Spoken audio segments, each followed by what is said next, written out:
آئیے اب جانتے ہیں حاجی پر کتنی سعی واجب ہیں۔ سب سے پہلے ہے حج تمتع ادا کرنے والوں پر 2 سعی واجب ہیں۔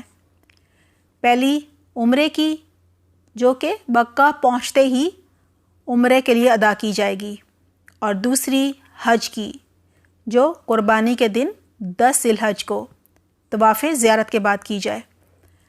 اگر وہ 10 کو نہ کر سکے تو 11-12 کو ذی الحج کے آخر تک کر سکتا ہے۔ حج تمتع والا کیونکہ پہلے عمرے کی نیت کرتا ہے، عمرے کی نیت سے احرام پہنتا ہے، لہٰذا وہ پہلی سعی عمرے کے طواف کے بعد کرے گا، اور اس کے بعد وہ حج کی نیت کرتا ہے تو ظاہر ہے دوسرا جو طواف ہے وہ حج کا ہوگا، اسی طرح سعی بھی حج کی ہوگی، اور دوسری سعی جو ہے وہ طواف زیارت کے بعد ہوگی۔ اور یہ اچھی طرح یاد کر لیجئے کہ طواف زیارت کو طواف حج یا طواف افادہ بھی کہا جاتا ہے۔ حدیث ہے عن عائشہ رضی اللہ عنہا انہا قالت خرجنا مع رسول اللہ صلی اللہ علیہ وسلم فی حجۃ الوداع قالت فطاف الذین احلوا بالعمرۃ بالبیت وبالصفا والعمرۃ ثم حلوا ثم طافوا طوافا آخر بعد ان رجعوا من منی لحجہم، رواہ ابن خزیمہ۔ حضرت عائشہ رضی اللہ عنہا فرماتی ہیں کہ ہم حجۃ الوداع کے لیے رسول اللہ صلی اللہ علیہ وسلم کے ساتھ مدینے سے نکلے۔ جن لوگوں نے عمرے کے لیے احرام باندھا تھا انہوں نے بیت اللہ شریف کا طواف کیا، صفا اور مروہ کی سعی کی اور اپنا احرام کھول دیا کیونکہ ان کا حج تمتع تھا۔ پھر قربانی کے دن منا سے واپس آنے کے بعد طواف زیارت کے ساتھ حج کے لیے صفا اور مروہ کی دوبارہ سعی کی۔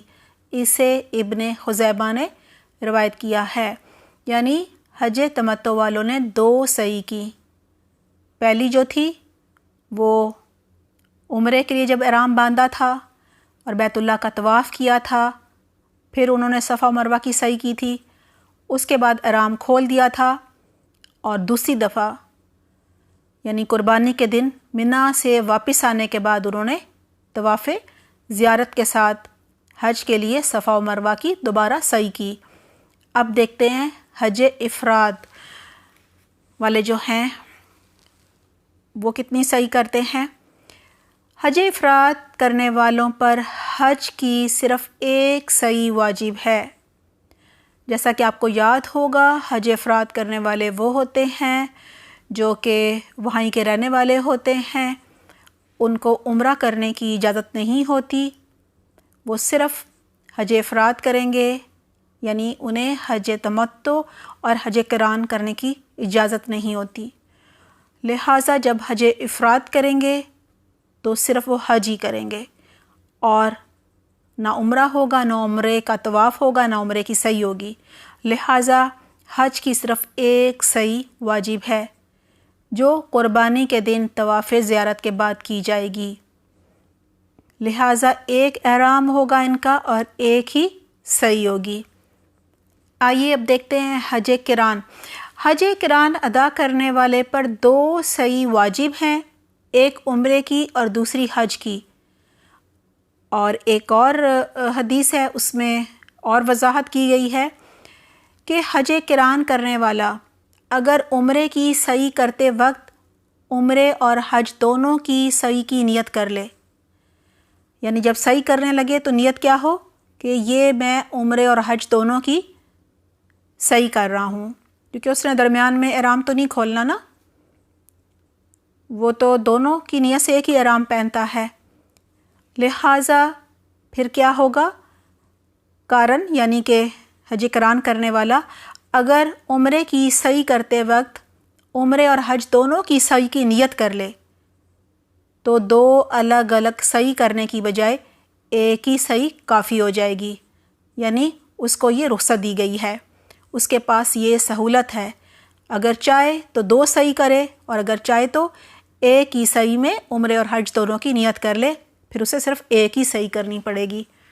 حدیث ہے عن جابر بن عبد اللہ رضی اللہ عنہ یقول لم یطف النبی صلی اللہ علیہ وسلم ولا اصحابہ بین الصفا والمروۃ الا طوافا واحدا، رواہ مسلم۔